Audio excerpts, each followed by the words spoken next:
Dostativi, rêvez-vous, peuple congolais, bande de diaspora, tout est les mapambate, tout est gali na ami collaborateur pour atteindre date à 23 décembre, qui prévu dans Gambo Seni pour organiser l'élection dans le Congo démocratique. Mais est-ce que l'élection est la crédible? Est-ce que vous allez la démocratique? Est-ce qu'il y a un résoudre la crise politique que vous préoccupez au cannabis au Congo démocratique? Totalement, est-ce qu'il y a un candidat président de la République, bazo ko sala ba tourner na bango, bazo sala ba campagne na bango?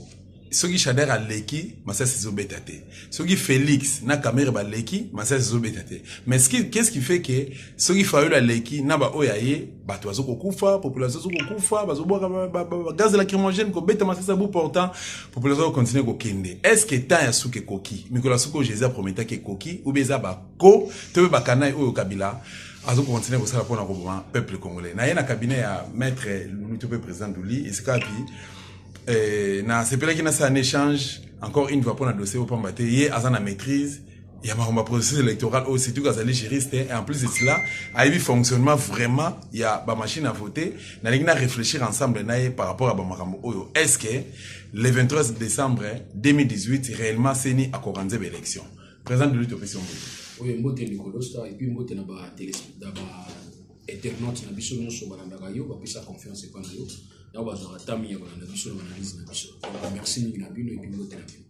voilà, bandeko balingi ba position par rapport à la situation où se préoccuper beaucoup na biso. Les autres dans quelques jours, il y a l'élection. Tokolo banini. Est-ce que tu crois dans l'élection c'est réellement? Est-ce illusion, est utopique ou bien est-ce comme réalité? Bon, bah élection est fort à tout le monde. Bah élection est fort à tout le monde, sur participation à tout le monde. Et voilà, l'élection on dirait tango ou bien soit on dirait rumba moko abina sel bazate rumba ezala toujours faut bina wa de donc il y en a bi que ils ont ba parti nous sur base là vraiment concentré et puis permettre biso tout ça l'élection moko démocratique apaisée pour permettre à ce que moko biso et di manière so gagnant parce que moi pour moi ezala mutaliki na majorité ezala mutaliki na opposition pour moi ce qui compte c'est que Congo gagne l'élection apaisée. Tant on va Congo gagner l'élection apaisée na habite zo sala lision na nini pambate côté de gauche à droite bah ndeko baza vraiment nesengote comment na premièrement bah ndeko mso baza ki invalidé bah raison il y a bien validation na bango ezaki vraiment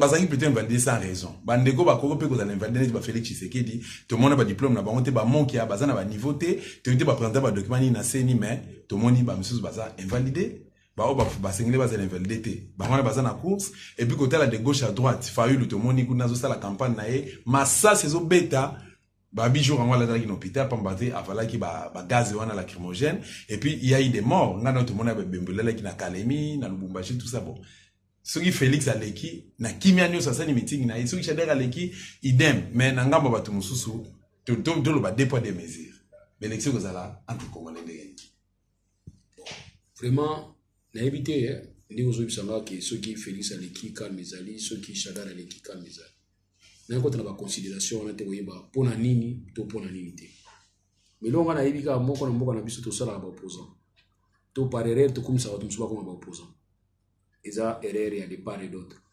c'est-à-dire il y a certaines personnes ata leki ateza na mona gaz te mais so bo ko kangaka ye ko landaka ye bo pesi gaz ngabilo wana sala ngote akipa ngote. Moi, ce qui compte, c'est un discours avant de faire tu vas avoir le gaz lacrymogène. Ni le qui est intéressé. Il y a moins de compter par là. Mais si on va y avoir un thème, gaz lacrymogène, je me pose la question est-ce que vous comme ça opposant, tout au niveau comme ça un gaz, tout au bangaye, ça c'est pas mon problème. Moi, mon problème c'est de savoir quel est le discours où nous avons beaucoup apporter. Ces discours-là, on a utopique, mais là, on a irréaliste. C'est ce qui m'intéresse. Donc, il y a un banane opposant, thermomètre, mais président, osa politiquement vraiment ça une expérience comme battre au dans Makambo. Et c'est tout qu'on a dit juriste, on était les mamie du place. Quand est-ce que nous avons à l'opposant? Nous avons à l'opposant par rapport à Mboka Nabiso, c'est au regard, il y a loi portant fonction, statut à opposition. Nous avons toute une loi portant la loi. Je vous dis, nous avons qui mandat. Non, régime oyo banda na 2011 ti na 2018 oyo a continué qui ti à un certain moment ti lelo azaka neti ban ko bazara wana ba opposante oui c'est clair tu as compris hein? Je suis sûr que vous comprenez ngal comme na lobi siko tango comprendre ngai na yebi ko tuna question mususu na lobi ke oyo nyonso asala ki na gouvernement oyo ozaki na présidence de la république ozaki président mboko ozaki premier ministre ozaki gouverneur ozalaki na kati ya sénat ozalaki na kati ya parlement ozalaki gouverneur ozalaki bon ma fayo ozotanga te quoi Fallait bien nous autant tous ok. Donc bon sauter voilà. Félix pas député. Atazo ramona bomba. Tangu nyonso ozali na kati ya régime, na kati ya ba institution. Surtout ba institution la benga institution mo expiraki. Pendant 2011 expiré. Ole bo zo ta réflexe à ko démissionner te tina de 2018. Bozo ba mbongo na bino. Pour moi zo opposé. Mais tout ça les ça fait ndeko qui est Martin Fayoulou, en février 2018 a démissionné, on a donné ça $100,000. Février 2018, et ça quand même exemple. On a toujours la question. Malgré cela depuis 2016. Alors, on va reconnaître à quel chose on a $100,000. À quel chose on a $100,000. Ils ont représenté combien de temps? Ce n'est pas un problème. Mais il y a un ici quand même. Et puis ils ont bien à pire esprit tu sais que la pexé va tout mis côté na kati ya institution. Mais yemo kazolia mbongo na Kabila. Tu sais que ya tata. Tata tu sais que ya tata na Ibiza na Venise, ali mbongo na Kabila. Ba corps ya sinanga na Kabila. Parce que Kabila, on ba gestion de balle à la tête parce que ozotanga comme juriste. Biso ba juriste tozana ba pièce, tozana ba zuwa ba pièce. Donc dans on peut ça ma pièce et permettre de défendre tout le monde en zoba. Donc, quand tu me dis qu'il y a qui mbongo gauche, il y a qui mbongo à droite, tant que les pièces sont les athées, je reste dans la position. Mais moi, ce que je sais, il y a des pièces au Batoubazaranamo, au Bapesa Batunion sauté, et puis il y a des déclarations. J'ai suivi Tshisekedi dire que la Rossé, on a Batunion sauté, bima na institution. Et dès lors que la mona monta bima na période ou bima na 2018, monsieur, tu as accompagné le régime. Alors, il faut un certain mois se taire. C'est simple. Il y a une question, quand est-ce qu'on a opposant? C'est au regard, il y a loi. Loi, le Louis-Bouya. Même na niveau d'entité décentralisée, tant on collaborer na bango, on a opposé. Donc ça veut dire que entité décentralisée, na niveau bourgmestre, na niveau territoire, on a rappelé au solar na bango, pas tout solaté. On a partagé na bango ba idéologie moko. On a partagé na bango ba idée moko, ba lobi na régime. Alors moi je ne vois pas pourquoi est-ce qu'on peut sanga que na sepela na opposant oyo la kisinga, tona boya oyo na zo la kisayo. Je ne vois pas pourquoi. Président Douli, dans mon autant été Tshisekedi, autant que comme on est 3 fois, il se peut que se souvenir n'a pas bien fait naïe, tu n'as pas acte à poser au marquakayo. Mais en tant que juriste, pas bien à la docteur en droit. Mais tu dis que dans le bel homme côté le ongai et convaincant gâté. Ce qu'on appelle sinon bon amboka bolia, mais bossa la makambo aux autres tindate. Est-ce que en tant qu'un homme de droit, discours à bon cause, un juriste oyo atinda batu, ba qui ne se laisser corrompre. Je ne sais pas la hypocrisie. Nous sommes trop hypocrites. Nous voulons bâtir une société hypocrite. Bosa assembla na moi et puis na butu bosa ba chanter na makambino bozo boya bozo ça assembla ko boya na moi. Na boya mbo. Même ça rabino toujours ba boya fimbo ba boya mbo. Ngam même ça ba juriste. Qu'est-ce que vous voulez que je vous dise? Tu sais là dans contexte ni. Yo nyati kala yebo côté na peuple na biso yo yo ba clochardisé. Yemo ka ba ça ba ngo. Peuple na biso ba comme si pauvre tina niveau suka. Maintenant qu'est-ce qu'il faut faire pour lutter contre les bateaux ba comme ça pauvre tina suka? A comme on a devant une réalité. Quelle réalité? La réalité, on va dire, baso corrompre, bon zotambo. Il y a tel abi non. Bolia pour ne pas monter les télé dans ce babo. Bon qui ne bolia ba bon na ba. Bon mais la masanga na ba. Bon mais la ba koka na ba. Nous sommes dans un autre contexte. Déjà discours moko irresponsable. Je vous donne voilà irresponsabilité monsieur. Je vous donne un autre exemple. Vous voyez que Sarkozy par rapport à valeur au français va défendre. Sarkozy. Tu vas être allé mo à Kadhafi. Telle la moralité au France Sarkozy à Sarano. Mais Sarkozy a un modèle à suivre. Même à de côté de la histoire politique française. Pour dire que nous sommes dans un contexte où tu sais que qui vraiment la position moko ya pour renforcer troupe naie ya ko démoraliser bangote. Abisi bangoke o ya ko peso mbo lia. Netinga na bango lelo. Campagne électorale ya ko pesa makanisi. So yo yena ba bonbon, ba biscuit, ba map, ba kwanga, peuple au sa na olia. Mais tant qu'on a irmi, à cause de souvenirs dans le monde. Pourquoi? Parce que bandana le premier jour au bandana mandana, ti tant aussi au luki quoi au PC peuple. Tant qu'on a une campagne où il y a un bino, on a tout ça. On a même ordre de président de l'Union profité de poser une question. On a été au aéroport au matin la semaine dernière. To komi na Kinshasa na suka to moni panom nene André Kinguta yabo. Asengi la population va voter député national. To poussa nous to moni Thomas Louaka, je connais le Congo.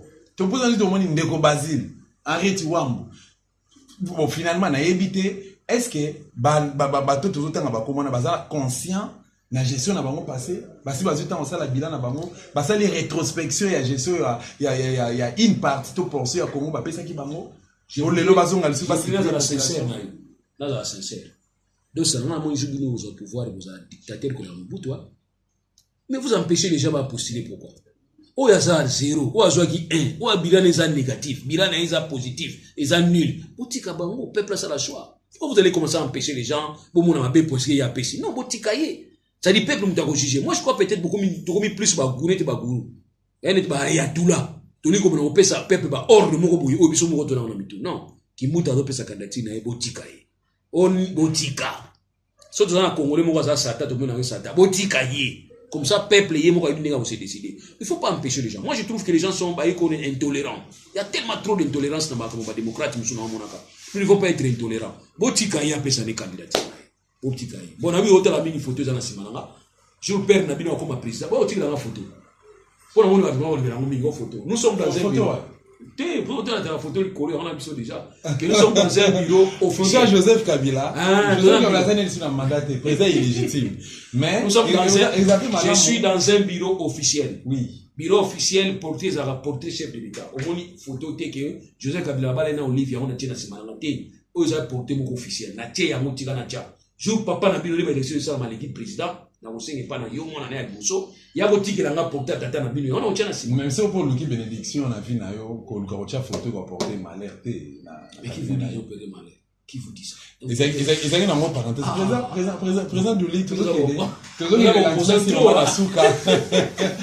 tout vous savez moi je suis plus opposant que beaucoup mingi ba quand ça opposant parce que moi je débat sur les idées et qu'on déstabiliser adversaire na ba idée o yaye c'est beaucoup plus important que tout le la kabango que net o na photo anisai photo na to mais attention so comme président yé on tire la photo na attention ngana za en opposition Shadari te yo za opposition na ba opposant Shadari so ka gagner comme président o tindira nga Fayulu fait so qui va de so ka idimika pa nga mona so photo na o chawa vie fita nani mama sana ngana fashi so ka le ka président pa nga no traverser kana nga mona ke so nga mona o chawa donc bon on a binoté et que souvent on va les 12 prestation c'est mise avant donc c'est le calendrier dans la calendrier tanga na calendrier na Sylvia Rabango donc dans la prestation c'est la colonie lobi na on a un président puis on a photo na remplacer il y a grave ça c'est ça mais inquiétude ya bana mboka likambo machine à voter awa te comme vraiment na fait tout monde yo qui un moment donné na kuta ki on a bande poser pour sensibiliser ba tester machine à voter tout ça na éviter oko bisa watu nini bande ko nini piège oyo Corneille Nangana Kabila Bacheli Batou la machine à voter et surtout qu'il y a une loi électorale machine à voter et ils n'ont jamais mentionné. C'est quand on a une la claire. Quand on a une la claire, puis on a la sincère, on a la hypocrite. Machine à voter, bateau va télémédier en cas que les gens sont sous na éviter. Parce qu'il y avait une certaine incertitude. Mais on va répétition. Il y avait une certitude. Alors on a une certaine incertitude. C'est sens que tant que machine à voter, il y a un code de marché public. Il y a un système de marché public. Et machine à voter, il y a besoin de tout le monde d'avoir une expérimentation au départ de ma partie prenante. Je voulais ici apporter une petite précision. Il y a une différence entre machine à voter utilisée comme imprimante à la bulletin et vote électronique. Différence c'est ça. En Afrique, non, tout ça, vote électronique. Mais je vous fais remarquer les Français. Où ils ont résidé en France. Là, ils ont RDC. Là, ils ont Martinique, soit Martinique, soit Martinique, kuna. Bakenda ko voter na machine ya voter te na France na ba papier bulletin te. Bafanda na ambassade na bango ba installer machine. Mutu na mutaokende na ba identité na ye. Pour se présenter ba enregistrer aucun na musapi na yo. Ok, qu'on finit un bouton. Si on finit quand la place à écran, on n'a pas. Yo zalia central. Ils sont à Paris. Et il y a dit que d'autres, les Français, vont faire dans la RDC à voter. On a bien un vote électronique. C'est ça qu'on parle. Mais par contre, quand on a mis sur la niveau prime nanga tchaki de machine, on les a pas dit. Mais techniquement, nous avons expérimenté les machines. Tout le monde utilise les machines. Tout le monde sait dans la partie politique. on a des députés indépendants, tout ça. On sait qu'on a mis un candidat, un parti, un président, vous avez ma casse, vous avez des. C'est là où les choses vont se jouer. Donc, si on a une machine à côté, on a critiqué la machine à côté, l'exacteur on a une machine à côté, et que l'élection salami. Crainte ça qu'en 2006, quand on vient à l'Ingo, on a mis 11 ans, quand on vient à l'Ingo, Tikala. Bah, c'est que on a le train, essaie de décoller, essaie de démarrer. Là, c'est bien l'Ingo, Tikala, pas de problème. Pour y avoir bon s'enrouler, bon sur la carte, voilà. Quand on vient à 2006, et puis sinon, moi, via l'Ingo, oh, il y a chose qu'on joue, bon, ça n'a pas de problème. Il y a un problème. Il y a un problème, il va moniquer. Ah!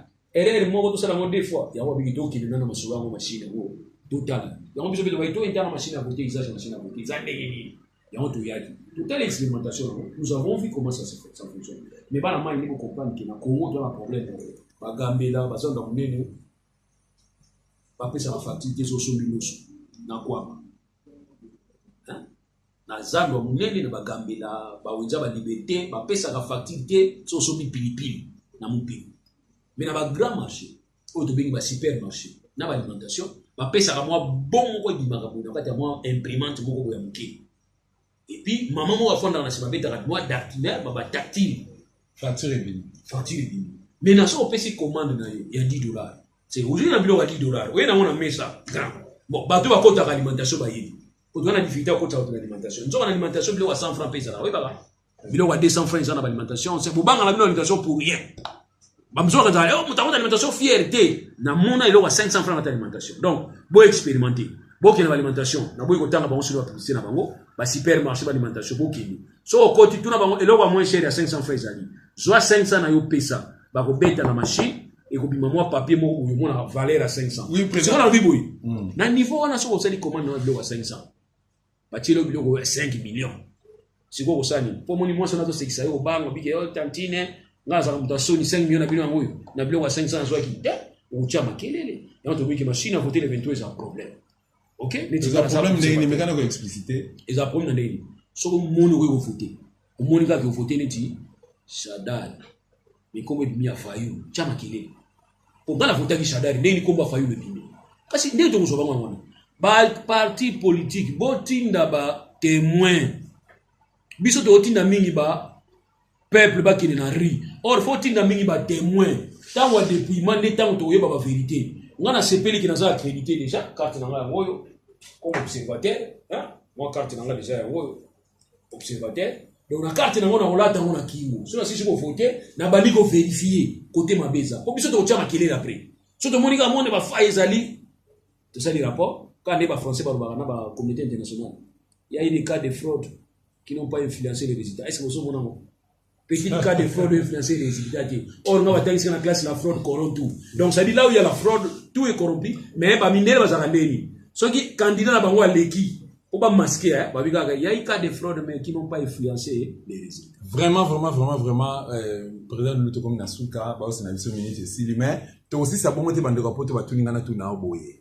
Babi que aux autant opposant pays aux alliés nations occupation bah ça la opposition té le bandeko nous va sur l'opposition va accompagner binemi à démocratie va se diriger pouvoir Kabila et consort balobina tout na yo boye principe d'abord question siko yango non on doit connaître vous avez tout le temps moi je vous donne la parole vous aurez tout le temps pour se défendre mais la ministre Amoké autotika linango ozolo ba bien aux ana foule donc jeunesse dans la simanayo aux a leader opinion sur le but bato que la parole quand est-ce qu'on réunir population pour mobiliser population pour nationalement populaire pour na robengana Kabila et consort na katsamboka pona d'abord je voulais vous répondre pour dire que dans une nation occupée il n'y a pas l'opposition c'est mal connaître le rôle de l'opposition dans une nation opposition il joue un rôle destructif mais plutôt rôle il y a pour jouer neti contrepoids.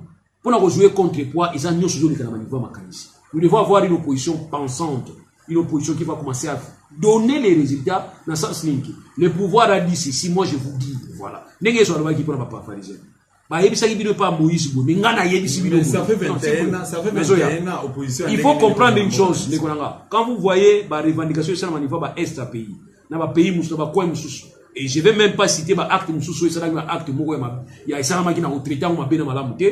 tout ça c'est suite peut-être à une certaine formation opposition.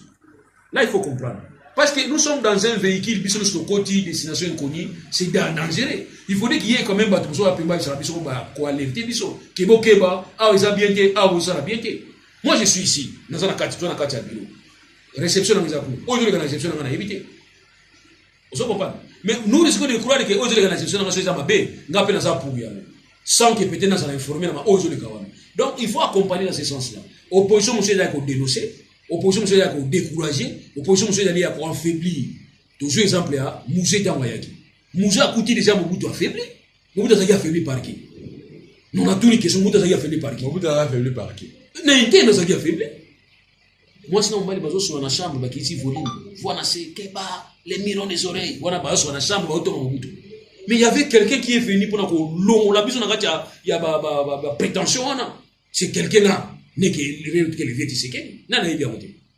Vous voyez, tant que Kabila qui a coûté déjà un travail déjà effectué par Tshisekedi, et le peuple n'a pas attendre Kabila, Kabila, libérateur, paix ça pour le passage. Tout ça, c'est parce qu'il y avait déjà un chemin qui a été balisé. Donc, pour nous dire, non, dans un état d'occupation, opposition, non, ça c'est un principe contre la détail. Mais ce que je vous dis, il y a des efforts effectués à l'interne comme à l'externe. Moi, je ne peux pas ignorer les efforts de justement, président, émission Sili Minute, Sili, tout le monde est comme par rapport à soulèvement populaire, et c'est un soulèvement populaire, c'est un manambo, quand on s'est sensibilisé, les gens parlent dans les années.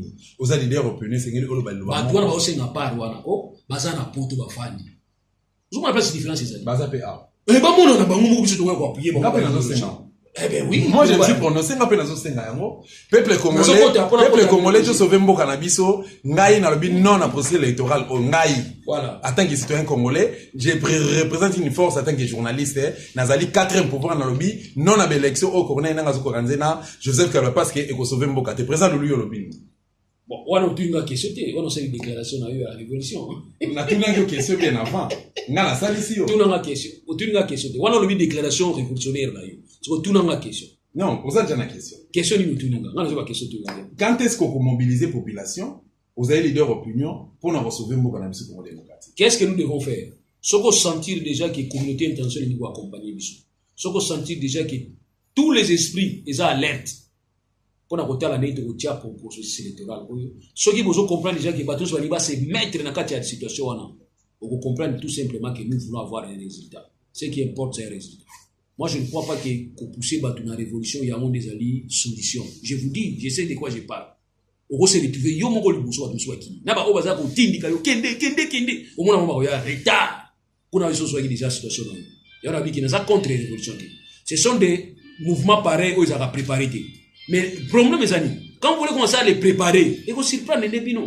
Il y a des mouvements qui sont préparés. Il y a des gens qui ont question. Question de la na niveau ya nani Blaise Compaoré, renversé par les mouvements populaires, soulèvement populaire. Qui en était les leaders? Non, les leaders. Non, Révolution française, non, les leaders. Sur le peuple s'est soulevé, avec le Kangaso et Bastille. Mais le loup, oh non, on a la révolution. Tous la Bible. N'est-ce que la papa. So, ça, c'est un côté où vous allez là. Ou soit acteur, ou soit téléspectateur. Parce que je ne voudrais pas, peut-être, ce n'est pas une façon où où sont les moyens pour pécher bateau? Voilà. Voilà. Naranze c'est pesi no ba congolais, c'est pesi no ba abonné, il y a d'autres télévision, makambo bo mona ngaka et pas na biso tout ça la mosala oyo. Vraiment tu s'engager na mpo na koluka ensemble ko bunda comment libérer notre pays la République démocratique du Congo. On a fait ça déjà merci na la grande équipe technique, TOP équipe costaud, il y a d'autres télévision. Merci na ba abonné na biso oyo ça abonné na noter s'abonner massivement. Bozwaka information oyo to kopesa ba bino na kati ya chaîne na biso la chaîne des peuples na kutana bino mbala sima comme d'habitude. Bye bye.